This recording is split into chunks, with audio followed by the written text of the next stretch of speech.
Hello everyone. I'm Mr. Darkness and welcome to my first video blog.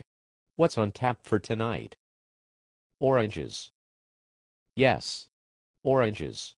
You know, those delicious, citrus-filled spheres of awesomeness? To me, oranges are the greatest fruit known to mankind.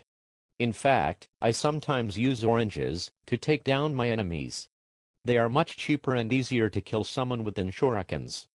I think oranges were put on this earth to satisfy two needs.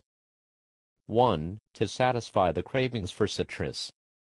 2. To satisfy the craving to kill.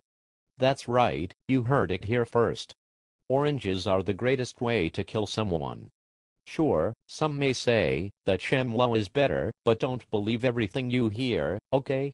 That Vince guy is a no-good communist bastard just trying to take your money.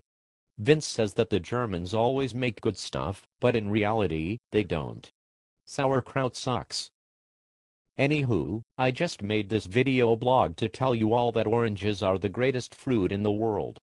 If anyone tells you otherwise, kill them. Bye for now.